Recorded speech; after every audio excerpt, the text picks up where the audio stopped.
Welcome to Fireside Chat, a devotional that takes place in the Fireside Room at Falls City First United Methodist Church in Falls City, Nebraska. We thank you for joining us, and we hope you find something meaningful and powerful in today's devotion. Each week I read from the Common English Bible, a recent translation by multiple Protestant denominations, including the United Methodist Church. The Passion Narrative from the Gospel according to Luke. When the time came, Jesus took his place at the table, and the apostles joined him. He said to them, I have earnestly desired to eat this Passover with you before I suffer. I tell you, I won't eat it until it is fulfilled in God's kingdom. After taking a cup and giving thanks, he said, Take this and share it among yourselves. I tell you that from now on I won't drink from the fruit of the vine until God's kingdom has come. After taking the bread and giving thanks, he broke it and gave it to them, saying, This is my body, which is given for you. Do this in remembrance of me. In the same way, he took the cup after the meal and said, This cup is the new covenant by my blood, which is poured out for you. But look, my betrayer is with me. His hand is on the table. The human one goes just as it has been determined. And how terrible it is for the person who betrays him. They began to argue among themselves about which of them it could possibly be who would do this. An argument broke out among the disciples over which one of them should be regarded as the greatest. But Jesus said to them, The kings of the Gentiles rule over their subjects, and those in authority over them are called friends of the people. But that's not the way it will be with you. Instead, the greatest among you must become like a person of lower status, and the leader like a servant. So which one is greater, the one who is seated at the table or the one who serves at the table? Isn't it the one who is seated at the table? But I am among you as one who serves. You are the ones who have continued with me in my trials, and I confer royal power on you, just as my Father granted royal power to me. Thus you will eat and drink at my table in my kingdom, and you will sit on thrones overseeing the 12 tribes of Israel. Simon, Simon, look, Satan has asserted the right to sift you all like wheat. However, I have prayed for you that your faith won't fail. When you have returned, strengthen your brothers and sisters. Peter responded, Lord, I am ready to go with you, both to prison and to death. Jesus replied, I tell you, Peter, the rooster won't crow today before you have denied 3 times that you know me. Jesus said to them, When I sent you out without a wallet, bag, or sandals, you didn't lack anything, did you? They said nothing. Then he said to them, But now, whoever has a wallet must take it, and likewise a bag. And those who don't own a sword must sell their clothes and buy one. I tell you that this scripture must be fulfilled in relation to me, and he was counted among criminals. Indeed, what's written about me is nearing completion. They said to him, Lord, look, here are 2 swords. He replied, Enough of that. Jesus left and made his way to the Mount of Olives, as was his custom, and the disciples followed him. When he arrived, he said to them, Pray that you won't give in to temptation. He withdrew from them about a stone's throw, knelt down and prayed. He said, Father, if it is your will, take this cup of suffering away from me. However, not my will, but your will must be done. Then a heavenly angel appeared to him and strengthened him. He was in anguish and prayed even more earnestly. His sweat became like drops of blood falling on the ground. When he got up from praying, he went to the disciples. He found them asleep, overcome by grief. He said to them, Why are you sleeping? Get up and pray, so that you won't give in to temptation. While Jesus was still speaking, a crowd appeared, and the one called Judas, one of the 12, was leading them. He approached Jesus to kiss him. Jesus said to him, Judas, would you betray the human one with a kiss? When those around him recognized what was about to happen, they said, Lord, should we fight with our swords? One of them struck the high priest's servant, cutting off his right ear. Jesus responded, Stop! No more of this. He touched the slave's ear and healed him. Then Jesus said to the chief priests, the officers of the temple guards, and the elders who had come to get him, Have you come with swords and clubs to arrest me, as though I were a thief?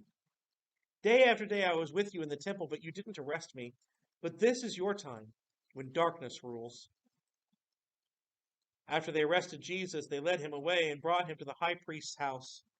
Peter followed from a distance. When they lit a fire in the middle of the courtyard and sat down together, Peter sat among them. Then a servant woman saw him sitting in the firelight. She stared at him and said, "This man was with him too." But Peter denied it, saying, "Woman, I don't know him." A little while later, someone else saw him and said, "You are one of them too." But Peter replied, "Man, I am not." An hour or so later, someone else insisted, "This man must have been with him, because he is a Galilean too."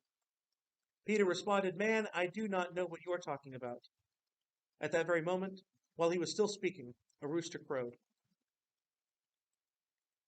The Lord turned and looked straight at Peter. And Peter remembered the Lord's words, "Before a rooster crows today, you will deny me 3 times." And Peter went out and cried uncontrollably. The men who were holding Jesus in custody taunted him while they beat him. They blindfolded him and asked him repeatedly, "Prophesy! Who hit you?" Insulting him, they said many other horrible things against him. As morning came, the elders of the people, both chief priests and legal experts, came together, and Jesus was brought before their council. They said, "If you are the Christ, tell us." He answered, "If I tell you, you won't believe. And if I ask you a question, you won't answer. But from now on, the human one will be seated on the right side of the power of God." They all said, "Are you God's son then?"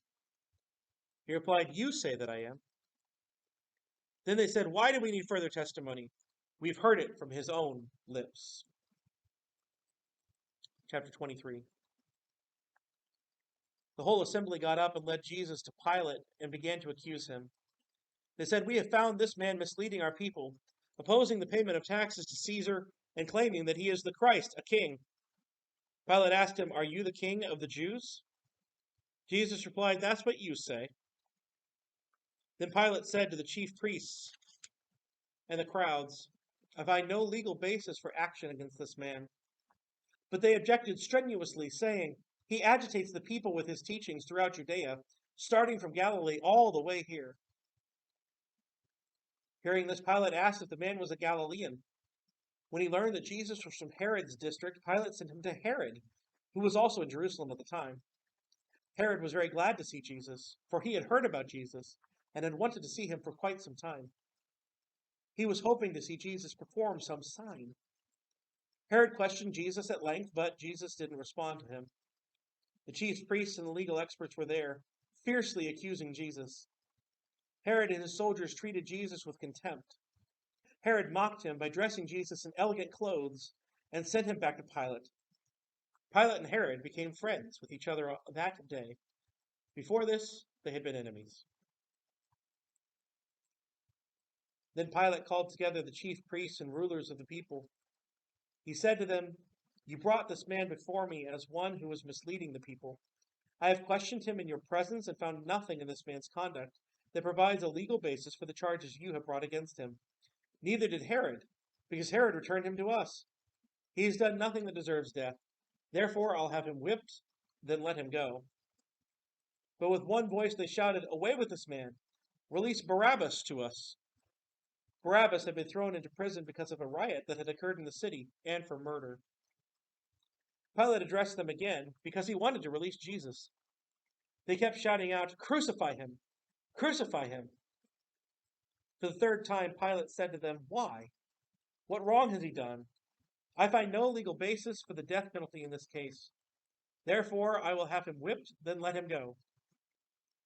But they were adamant, shouting their demand that Jesus be crucified. Their voices won out. Pilate issued his decision to grant their request. He released the one they asked for, who had been thrown into prison because of riot and murder, but he handed Jesus over to their will. As they led Jesus away, they grabbed Simon, a man from Cyrene who was coming in from the countryside. They put the cross on his back and made him carry it behind Jesus. A huge crowd of people followed Jesus, including women, who were mourning and wailing for him.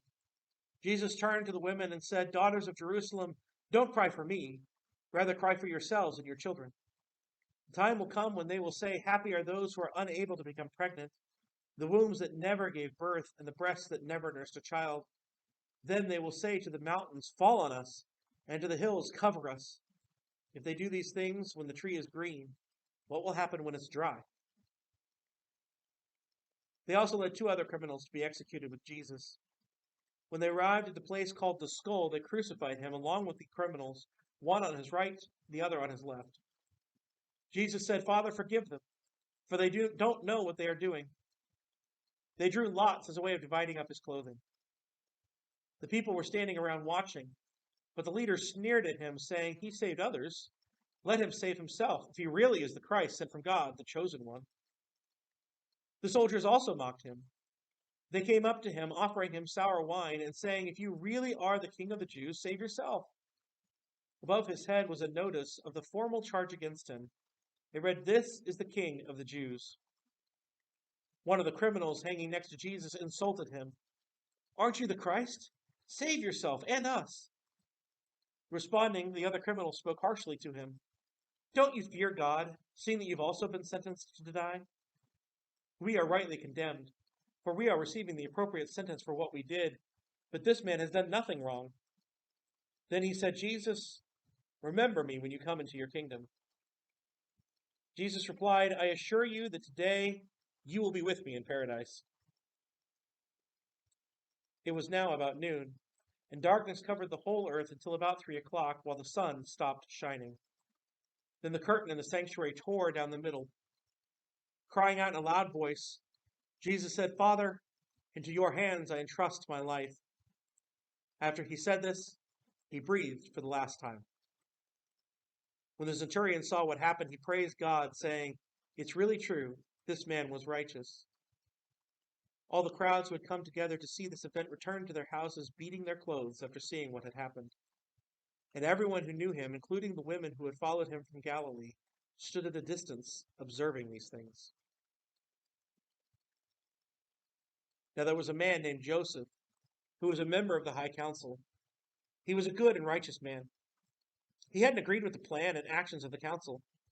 He was from the Jewish city of Arimathea and eagerly anticipated God's kingdom. This man went to Pilate and asked for Jesus' body. Taking it down, he wrapped it in a linen cloth and laid it in a tomb carved out of the rock in which no one had ever been buried. It was the preparation day for the Sabbath, and the Sabbath was quickly approaching. The women who had come with Jesus from Galilee followed Joseph. They saw the tomb and how Jesus' body was laid in it. Then they went away and prepared fragrant spices and perfumed oils. They rested on the Sabbath, in keeping with the commandment.